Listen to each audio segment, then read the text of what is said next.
Hey, Allison. Hey Casey, how are you? Good. How are you? Doing well, thank you. Sorry for all the last minute changes on this. We thought you guys would be in person today, and then it turns out the M1s and the M2s have all the rooms. No problem at all. Hi, Rachel.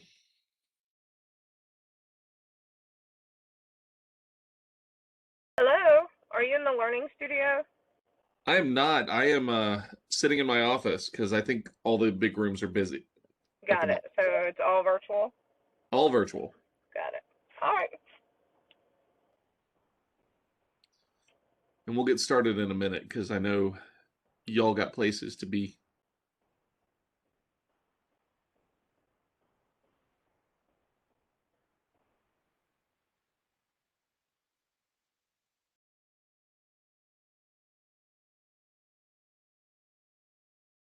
Hey, Bree. Hey, how are you? Good. How are you doing? Good. Oh, we have more folks. I think so. And, The Zoom meeting is still wrapping up. So I okay. left early. I think some other people were leaving too, but we'll see. Yep. Well, hey, Jessica. Hey, Emily. Hey, thanks for doing this.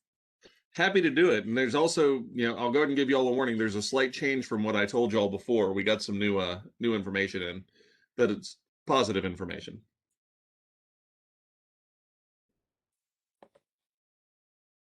All right. Other folks are just gonna jump on as they jump on, but I'm gonna go ahead and get started.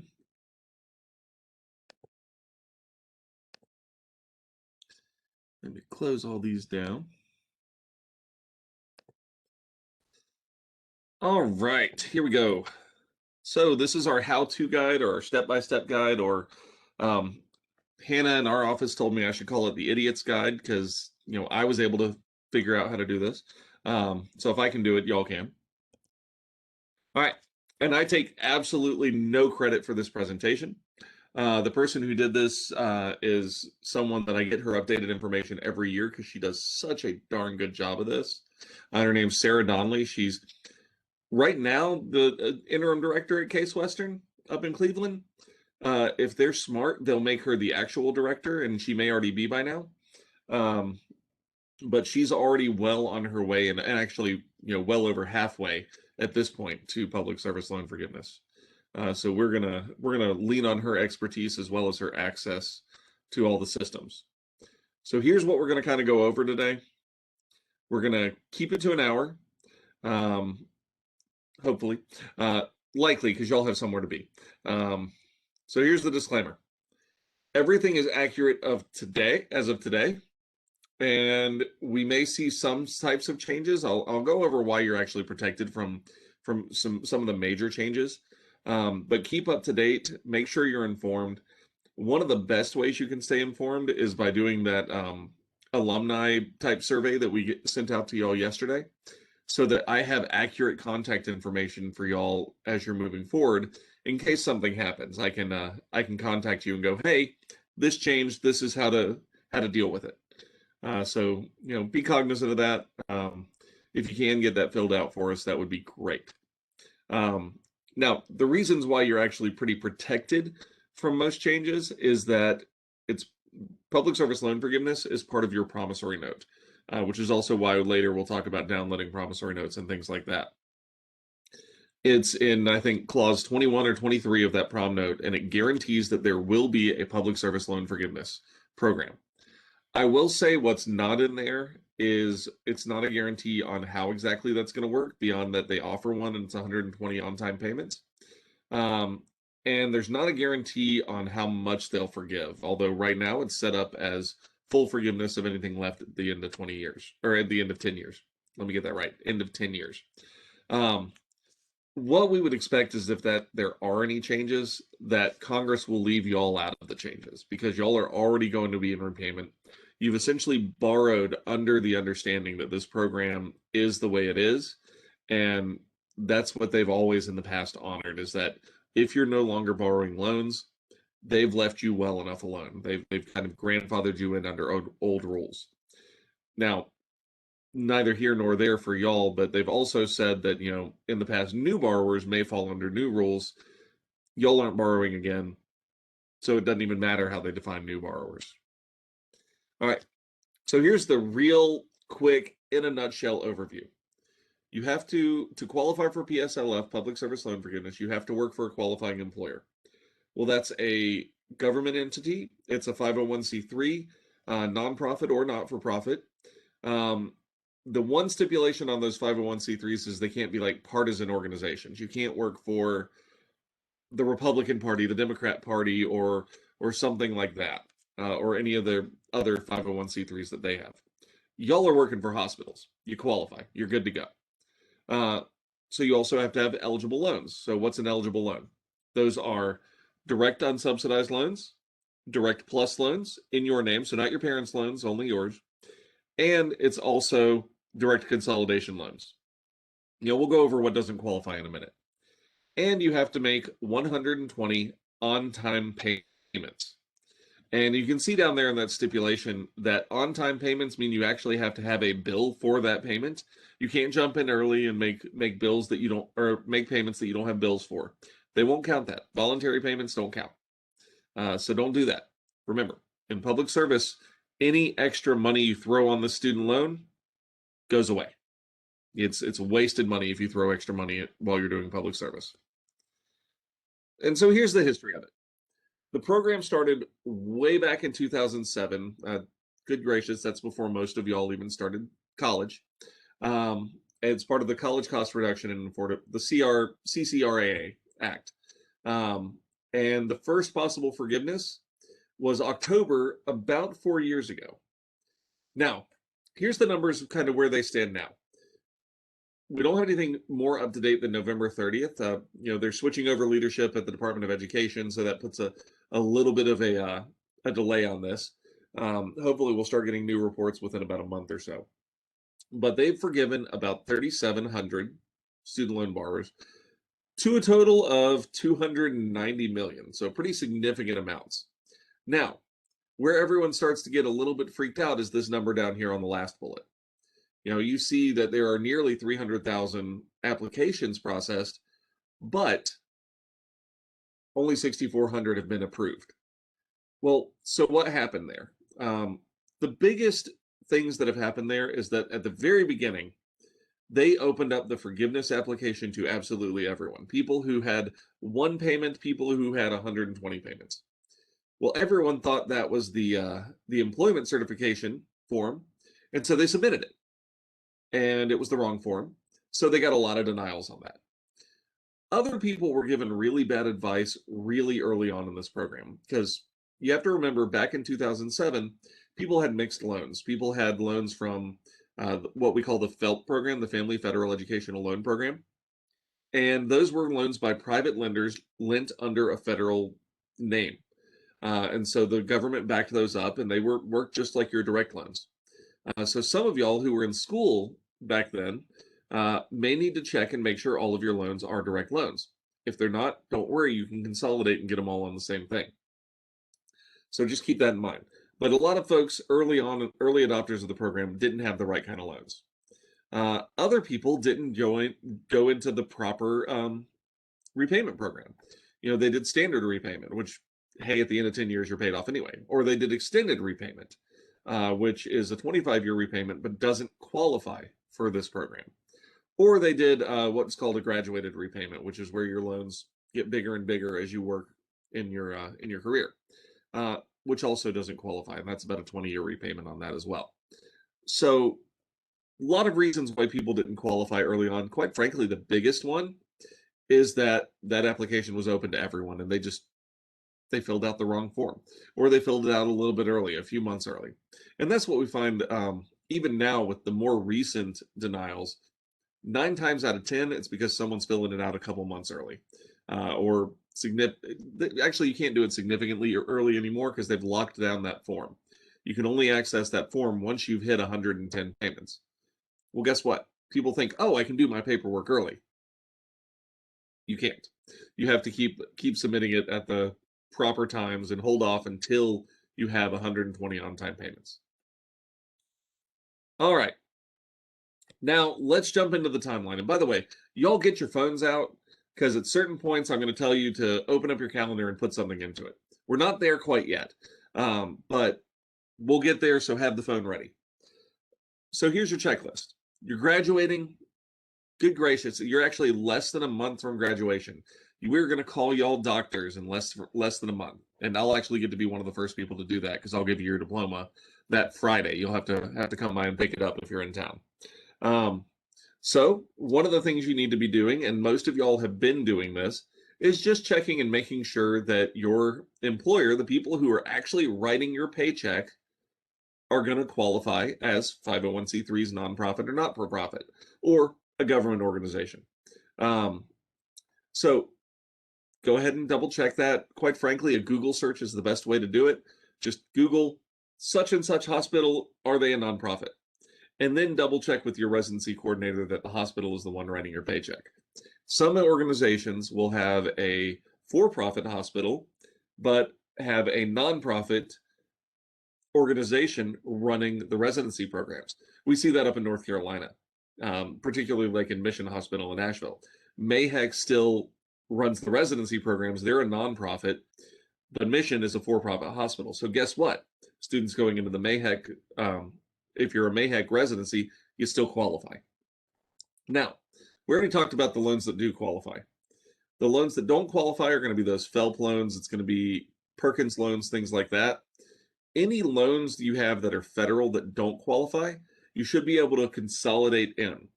Now, for all of you, consolidation is probably going to be a good move, and we'll go over why. And by the way, I'm going to acknowledge now that's different from what I told a lot of y'all during your exit counseling sessions.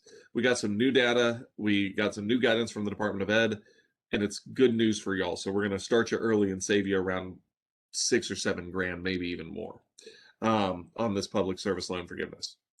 So in May, you're checking that they qualify. You're checking to make sure all your loans qualify, that your employer qualifies, that your loans qualify. And you're going to go onto studentaid.gov and you're going to take a thumb drive and you're going to save all of your master promissory notes that you have ever signed.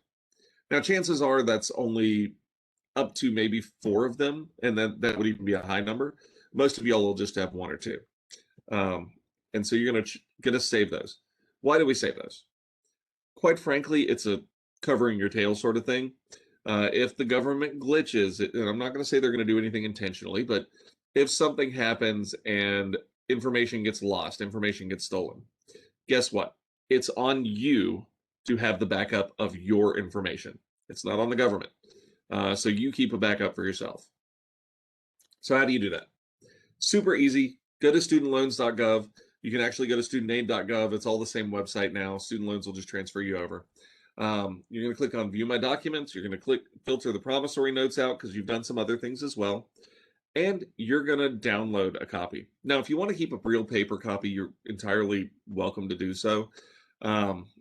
The only thing I keep paper copies of these days are like Social Security cards and birth certificates. Everything else I keep in electronic copies, but I will duplicate that on my computer and then on a separate thumb drive or something like that. All right, so now we're getting into more of the timeline and getting out of here from the university. So you're going to graduate. I know y'all's ceremony is going to be on May 6th. Your actual diploma is going to say May 7th. But your date of separation from the university isn't until May 15th. So that is going to be the date that starts your 6-month grace period. You can't change the date of your grace period. You can't skip your grace period. But what you can do, and you can see that down there, is that you can consolidate and start your loan repayment early, because consolidation is creating a new loan, which encompasses all of your prior loans. Guess what? New loan, consolidation loans don't have a grace period. And this is the big change from my previous advice on this. Start of June is really when I want y'all to be doing this, because that gives the servicers time to get the updated information that, hey, you've actually separated from the university. And you are going to probably want to start the consolidation process. So you're going to log into studentaid.gov. We'll go through that process. And you're going to click on Consolidate Your Loans. It's under the repayment section. And we'll go over how this whole thing looks. Now, like I said, in the past, I've been advising y'all differently. But the new guidance says that even that they've reopened the consolidation. They've also reopened the transfers to Fed loan servicing, which is what we really needed. And so now consolidating is going to allow you to start repayment early. For most of y'all, that's going to be a zero payment the first year because, hey, go ahead and file your taxes.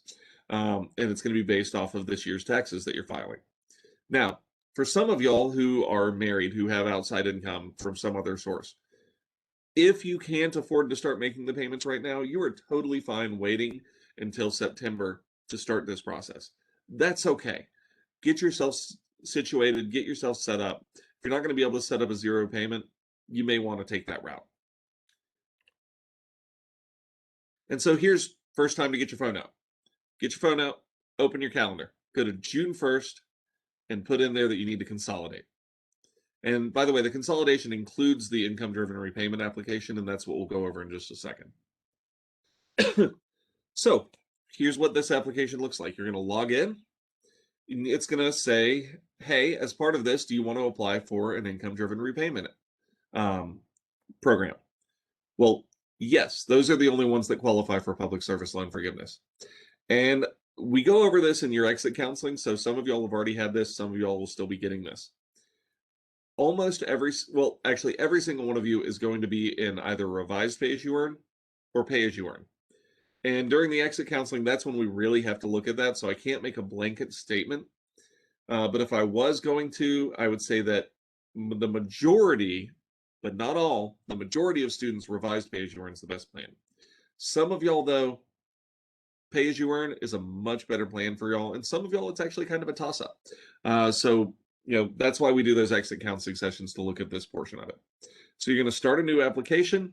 You're going to go in and do that, and pretty simple. You'll just follow all the steps in that. I went through what we would call a dummy or a demo application earlier today. It took me all of 5 minutes to do that because guess what? It's going to download your IRS information. Olden days, you had to enter it manually.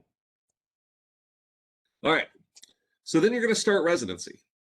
And the first thing that you're going to do when you start residency is you're going to go to your HR department. It won't actually be your residency coordinator. It'll be the HR department. And you're going to take them this employment certification form. And I could show it to you by clicking on the link, but I'll show it to you in pictures in just a second. One of the things you're going to need to do, and you should do this as part of the consolidation process if you're consolidating early on, is you're going to create an account with Fed Loan Servicing. They're the only servicer who works with PSLF. That's actually a big benefit for y'all because in the olden days, there were 5 different servicers doing 5 different things. Now there's one and they're all doing the same thing. So you download the form, you're going to fill out your portion of it, and you're going to get to the very end of that form and there's a section for the HR department to sign. So get them to fill it out. Then you go right back over to Fed Loan Servicing, you can upload it. And you can see here how to do that. File upload, public service loan forgiveness, employment certification form. Quite frankly, they've made this pretty easy, pretty simple because there's so many people working towards this right now. So get your phone out, open the calendar. July 1st, 2021, go ahead and put this complete employment certification form in there. And guess what? If you need to download it, it's on Fed Loan Servicing as well. You could also Google it, but Fed Loan Servicing will always have the most up-to-date one. Now, for this calendar invite or calendar reminder, put a reminder for this to repeat every year for 10 years on July 1st. You should be able to do that. Now, keep in mind your calendar, if it's an Apple, is going to default to a 5-year repeat if you set it on yearly. Go ahead and just extend that out to 10 years. And here's what it looks like. Just like my scholarship applications, the whole first section of it is, who are you? How do we get in touch with you? Because they want to know who you are and they want to get their loan money. So you download it, you fill it out. Then it gets into some of the questions on the back, like, is your employer a government organization? No, in most cases. Is it a 501c3? Yes. Skip to blah, blah, blah question. And then, again, you get back to that last one. And, this is what it looks like when you go to actually try and upload the forms. You'll click on employment certification, then it'll allow you to drag the file over or just browse to get it. And so you've done that first one, you've started employment, you've done the ECF, and now you've gotten the approval notice for your consolidation loan. Good news. And for most of y'all, again, that's going to be zero the first year. So go back up to the servicer, make sure that they've transferred everything over to Fed Loan Servicing properly. You're going to get information to see how to make a payment. I want you to completely disregard most of the information on how to make a payment because I quite frankly want you to set up direct debit. That is the only way you should really be doing payments while in public service loan forgiveness. I'm going to take that a step further. That's probably the only way any of y'all should be making payments anyway on your federal loans. It's so much easier. It gives you an interest rate reduction of 0.25%. I see no reason not to do it. And here's the thing. If you don't do direct debit, they're going to be hand counting your payments for public service loan forgiveness. That's as bad as it sounds because people hand counting payments, they don't get counted, especially for the fact that you have, a lot of y'all have, at least 4 loans. Some of y'all have 8 loans. Some of y'all have up to like 25 loans, and they have to hand count it on each one of those loans. Don't do it. Set up direct debit, let it be automatic, let it work better for you, and get the interest rate reduction if you decide at a later point to leave the public service loan forgiveness track. So then you've done all that. Guess what? You're done until February. And the February thing is really just kind of a good reminder for you. Log into your loan servicer, go back, download the 1098E form. It could also be a 1098 INT. That would be an interest form. E stands for electronic. So download that, enter it in on your taxes. Yay, save a little bit of your extra money. Government's going to be getting enough of y'all's already. So your interest is tax deductible. Do it every year. And get your phone back out. Open the calendar back up. Head over to February 1st for next year and just put the reminder in and set it to renew every year through 2032. Hard to believe we're thinking that far out, but 2032. That'll be the last time you have one of these because guess what? Your loans will be forgiven prior to that. All right. Now you are you're a year into repayment, or actually you're 9 months into repayment, which again, hopefully zero for y'all. And it comes time to recertify. And we'll get over how this is going to change in just a minute. And they may have already built this in, but the demo I was looking at today didn't have the new one yet. You're going to go in, you're going to recertify. Last time you did the application as part of the consolidation loan. This time you're going to go into returning IDR applicants. You're going to pick that, hey, I'm coming back. You're going to submit the annual recertification. It's going to re-download your taxes for the last year. And from that, it's going to generate a payment. So where this is going to change soon. This, if they haven't fixed it already on the live application, within the next year, we expect them to set this up for an automatic renewal. This was part of the Futures Act that passed not last Christmas or not last holiday season, but the holiday season before that. And so automatic renewal that you have to opt into, which you totally should, because why do extra paperwork if you don't have to? And it's going to automatically just download your taxes when it comes time for your payment to recertify. And so when you do that, you're going to be able to just not have to worry about this. They'll send you your new payment information, so don't disregard your emails. You want to know what that is so you can build it properly into the budget. But you're going to allow it to just automatically recertify. Total good news. And, keep track of everything. Every time this presentation says tracking is important, think of it as covering my tail is important. Making sure that I don't run into trouble is important. It's just, quite frankly, in y'all's case, it's almost as important as your liability insurance, your malpractice insurance that you're all going to have to carry.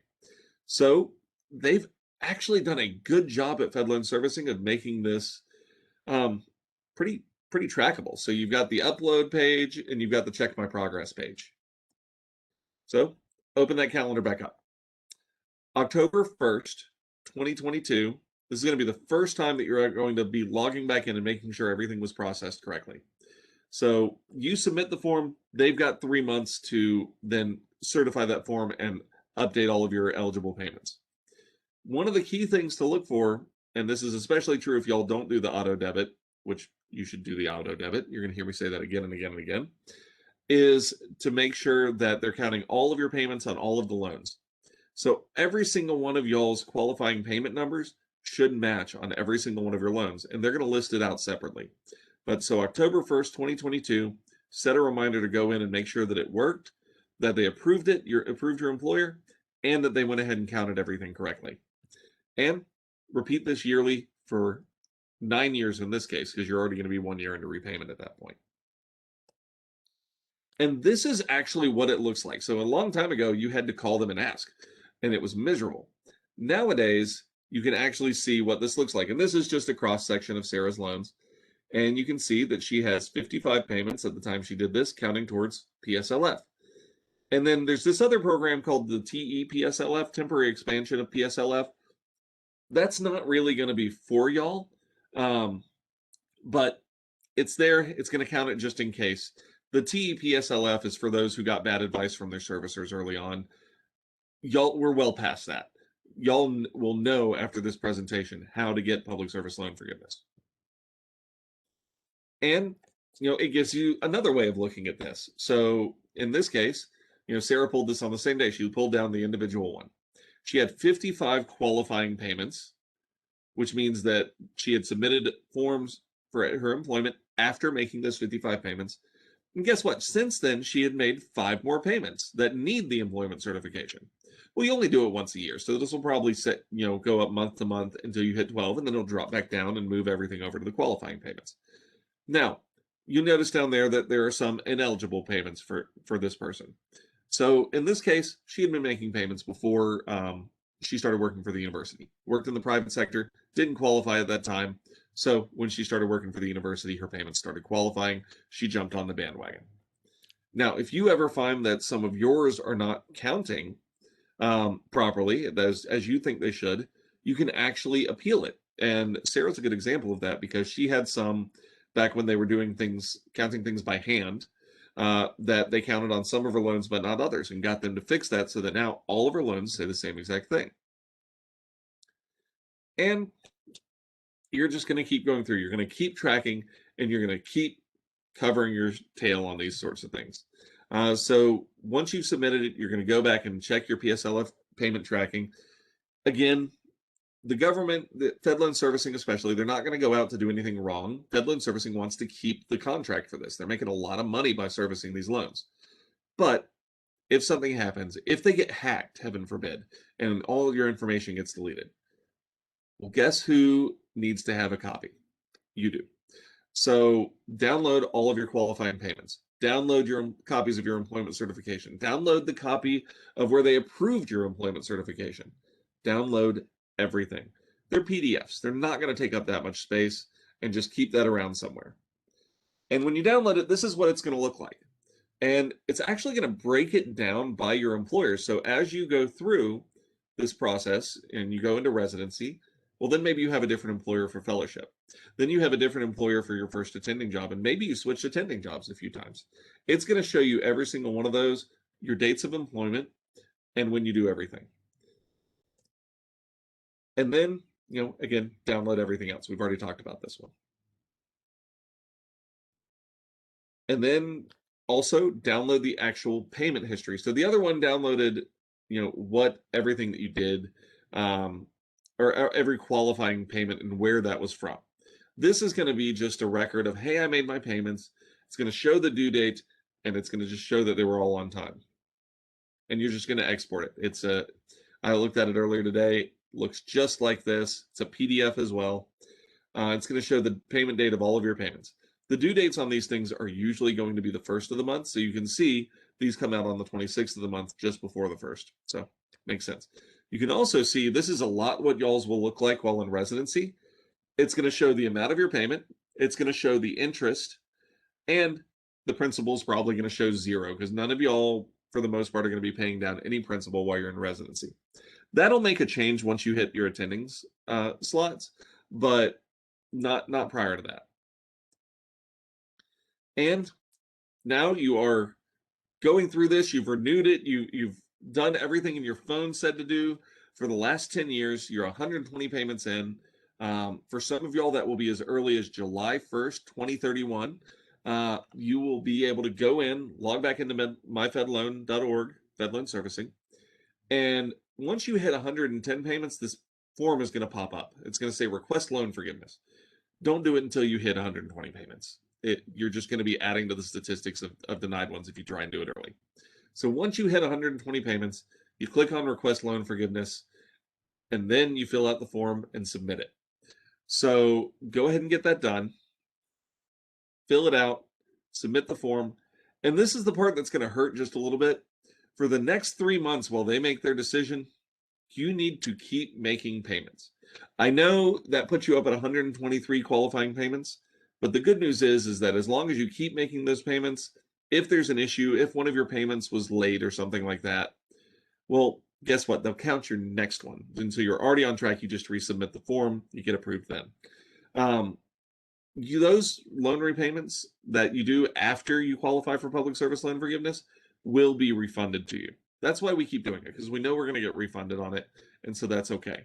You have the option to not do it, but then if you didn't qualify because maybe one of yours was late or something like that, or you applied too early, you end up having to make an extra payment to catch you up and get back on time, and then you had to make one more payment that's an on-time payment from then on. So you end up with 2 extra payments that you don't want to do. Go ahead and just make the payments. It's 3 payments that'll get refunded, or 2 payments otherwise. And so put this in. This is going to have you scroll through on your phone a little bit. Go all the way down to July or August 2031, whenever you're expecting to have this forgiven, and put it in there to confirm that you're on 120 payments. If you are, go ahead and submit the form. If you're not, move that reminder out a month or 2 months or however far until you actually hit that point. So y'all, that's the entire thing. That's the process. That's start to finish public service loan forgiveness. Now, here's the tips. Track everything. I'm going to reiterate that this is the most important thing that you can do. Keep up with it. It only requires realistically about 20 to 30 minutes a year to do everything that you need to do on this. So it's not really all that onerous. It's just following those reminders in your phone to actually go out and do it. And so part of that tracking is to keep copies of every bit of your paperwork. So make those copies, save those PDFs, save everything. And when we say stay organized, for me, that's a matter of just keep it in separate folders on a thumb drive, on that USB drive. But make sure, keep up with it. Keep a spreadsheet of where you are. Make sure everything's going. However you want to organize this, do it. But keep it organized so that if there's ever any question, if there's ever anything you need to go against them on, you have the documentation. Because the onus is going to be on you to prove that you qualified for this. If it goes right and then everything works every single year, you probably won't have any issues. But every once in a while, say an auto draft goes out late or something like that. Well, guess what? If you can prove that you were on auto draft, then you can automatically prove that that should have qualified. That was their error, not yours, and they'll go back and they'll give it to you. So just keep on to that, because you don't want to be making payments that don't count on this. Now, what do you do every time you change jobs? First, you make sure they qualify. We've already covered that. When you start an employer, you fill in the employment certification form. When you leave an employer, you fill out an employment certification form with that employer as you leave. When you start your next employer the next Monday, or however you're doing it, you do another employment certification form. The goal is to show that there are no lapses, no lapses at all in terms of when you qualified for this, so that you don't end up making extra payments. So that's why you'll do it. That's why you'll see that that Sarah had multiple different employers. Some of them actually even she might have filled out the form slightly differently, and the name changed by a period or something like that. And so it's on there, it's counting, it's making sure everything works right. This next slide, this is going to be if y'all run into an absolute emergency. When you're in public service loan forgiveness, I want you to do everything possible to not postpone your payments, especially while you're in residency. The reason for that is residency payments are going to be the lowest payments you will ever make. So we want to make more of our 120 payments at a lower payment than we do at a higher payment of an attending salary. That makes sense. If in the event of like a catastrophic emergency and y'all just need to postpone payments, you go on disability and you don't have your disability coming in, your emergency fund wasn't all the way set up or something like that. If you absolutely have to, you can request a medical or mandatory medical residency forbearance while you are still in residency. If something happens afterwards, you have another option for a forbearance that you can do. But again, while in residency is when this is most likely to occur. That said, remember that this is a last resort because, for every month you do this, that's potentially a $2,000 extra that you're paying down on these student loans. For some of y'all, that's even more based on your income towards the end of your 10 years. Some of y'all, that could be a $3,000 to $4,000 a month, just depending on how much you're making. And then you get in here into this qualifying payment count. We've already talked about this, and for most of y'all, there's not going to be anything before November 2017 that we're really worried about counting towards these because you've had medical school loans since then, and those are the real ones we're trying to get forgiven. You maybe had some qualifying loans before, but it doesn't help you to get five loans forgiven in, I don't know, July, and then the rest of my loans, which are like 180,000, forgiven in October.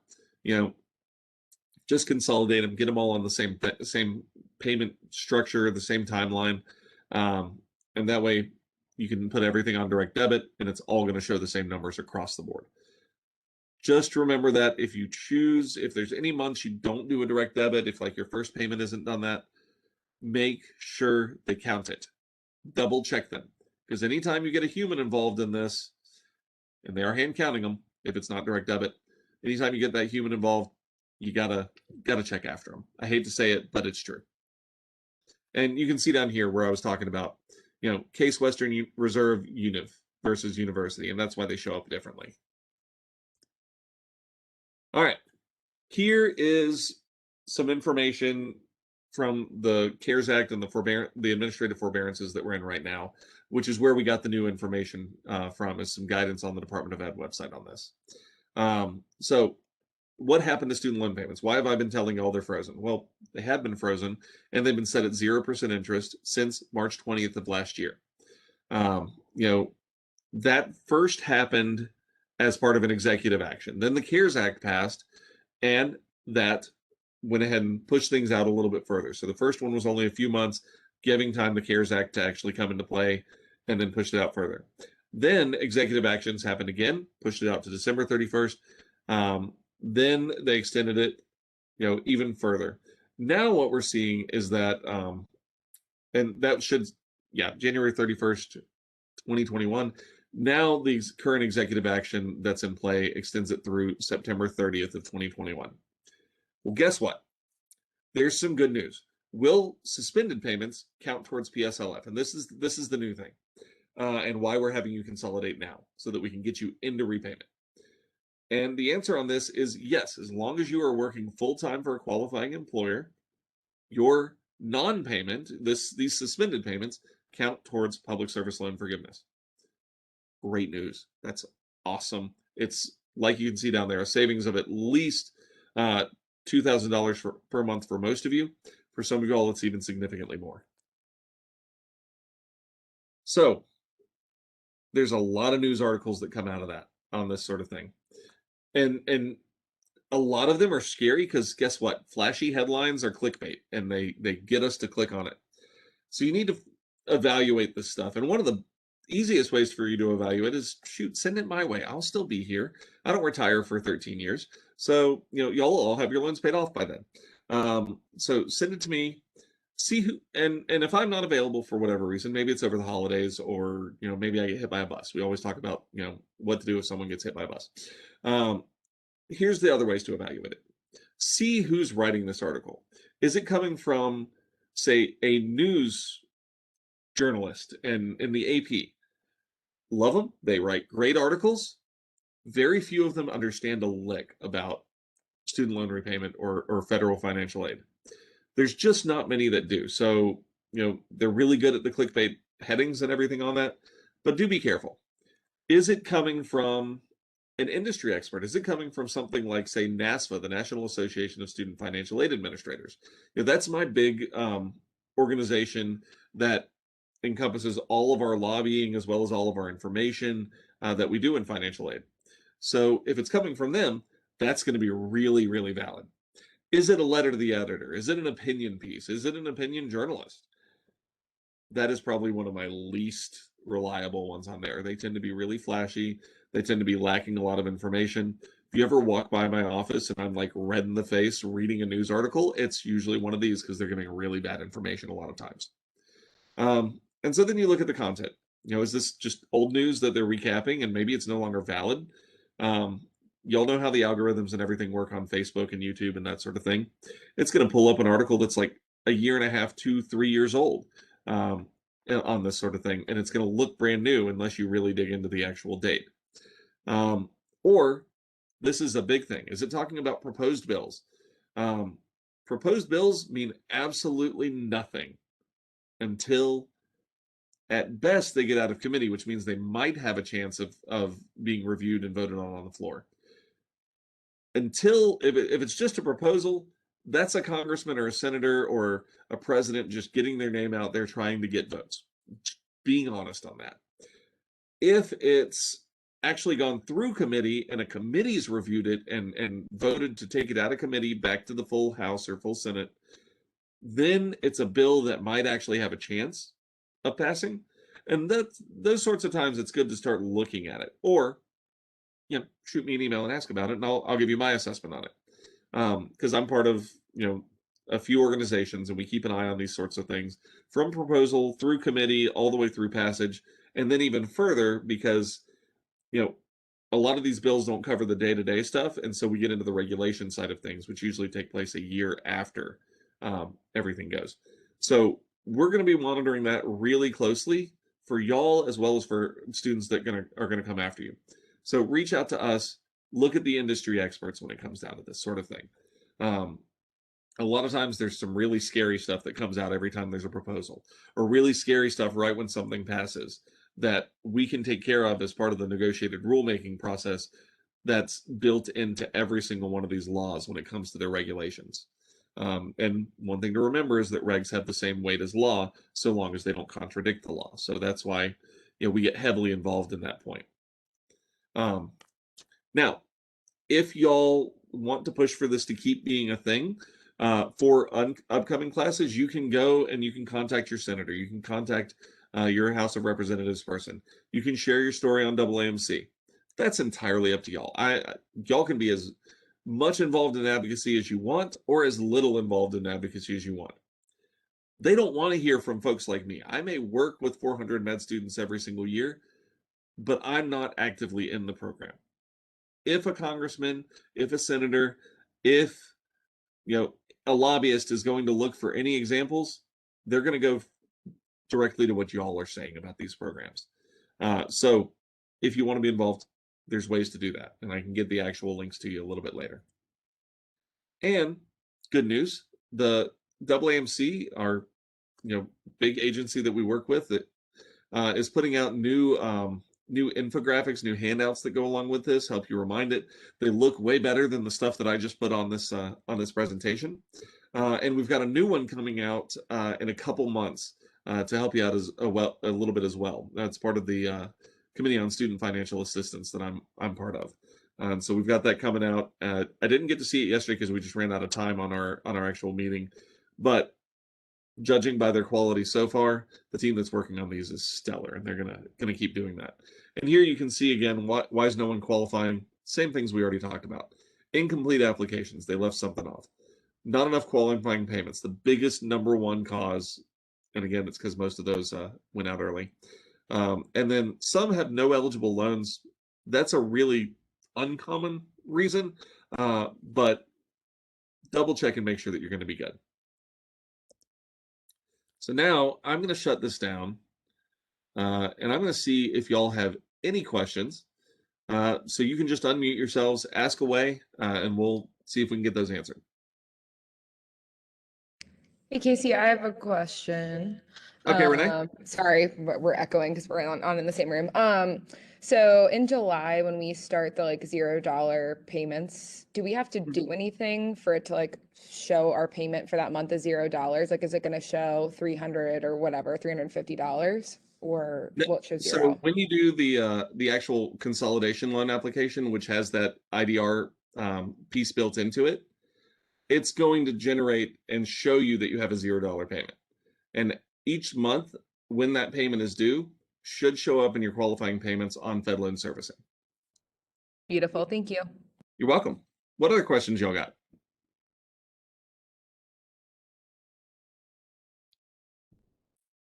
Have you sent out this PowerPoint? I have not sent out the PowerPoint. What I'm going to do is I'm going to post this whole presentation out to YouTube, and I'll send that link to y'all.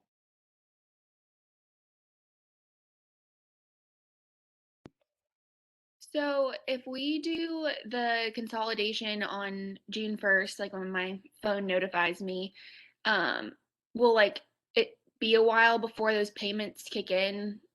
I think I saw that like you have to be working for the institution like before so that your payment counts. Does that make sense? Right. The earliest possible that payment would kick in would be July 1st, which is right when you start work. What we've seen is that sometimes the servicers take up to 3 months to process these, and that's kind of their statutory limit on how long they can take to process these. So it'll be sometime between July 1st and September 1st to get all that done. Thank you. You're welcome.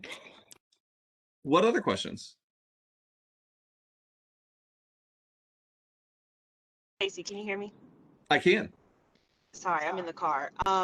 So for some reason, if you don't qualify for the zero payments, you said wait to apply until September. Is that what did you mention something about that?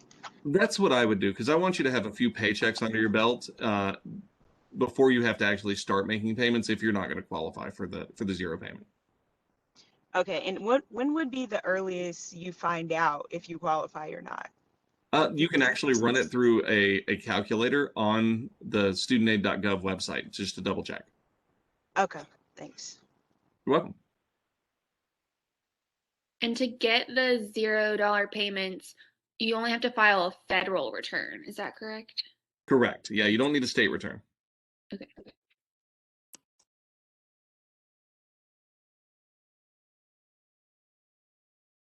Okay, what other questions? Do you have to upload that return anywhere, or does it automatically know that you qualify It's going once to be you file? automatic. Okay. Yep. So it's part of the application process. It says, "Did you file?" And if you did, it allows it to just pull it straight over from the IRS, the same way they've been doing the FAFSA the last few years.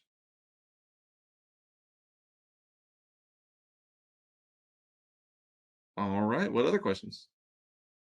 If you're in the group that has to wait until later this year to consolidate, is there a chance, say September 1st rolls around and we consolidate our loans then, before they're able to process that request, will we potentially make a payment on the unconsolidated loans before that kicks in?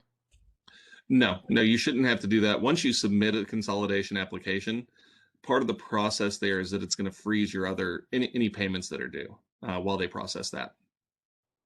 Okay, thank you. Oh, one thing I didn't mention that y'all need to be really cognizant of is when you're doing your consolidation, make sure that no loans get left out. You only can consolidate once. So just make sure that it's not saying, such and such a loan is not going to be part of this consolidation. If it's saying that, contact someone at the Department of Ed through their phone numbers there on that website and go, hey, help me fix this. And they'll help you out with all of that. I have another question, Casey. I don't know if you answered it already, but say, does it have to be 120 consecutive payments? So like say you get, after residency, you get a job in private practice or something that doesn't qualify, and then you go back and work for a nonprofit. Can you like get back on that train, or do you have to start over? You can totally get back on that train. Yeah, they don't have to be consecutive. It just has to be cumulative 120 on-time qualifying payments. All right, keep them coming. Y'all have some good questions.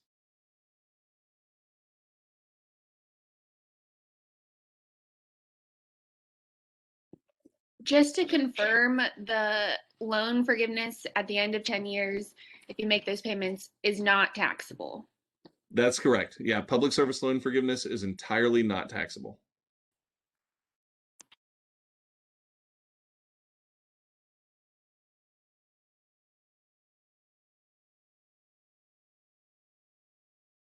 All right, y'all, we got a couple more minutes.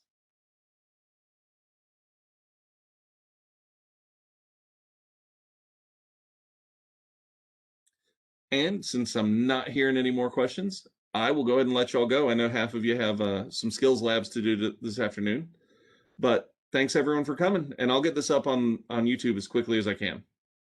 I'll take care. Thanks. You too. Yeah. Thank you so much, Casey. Thank you. Bye, y'all.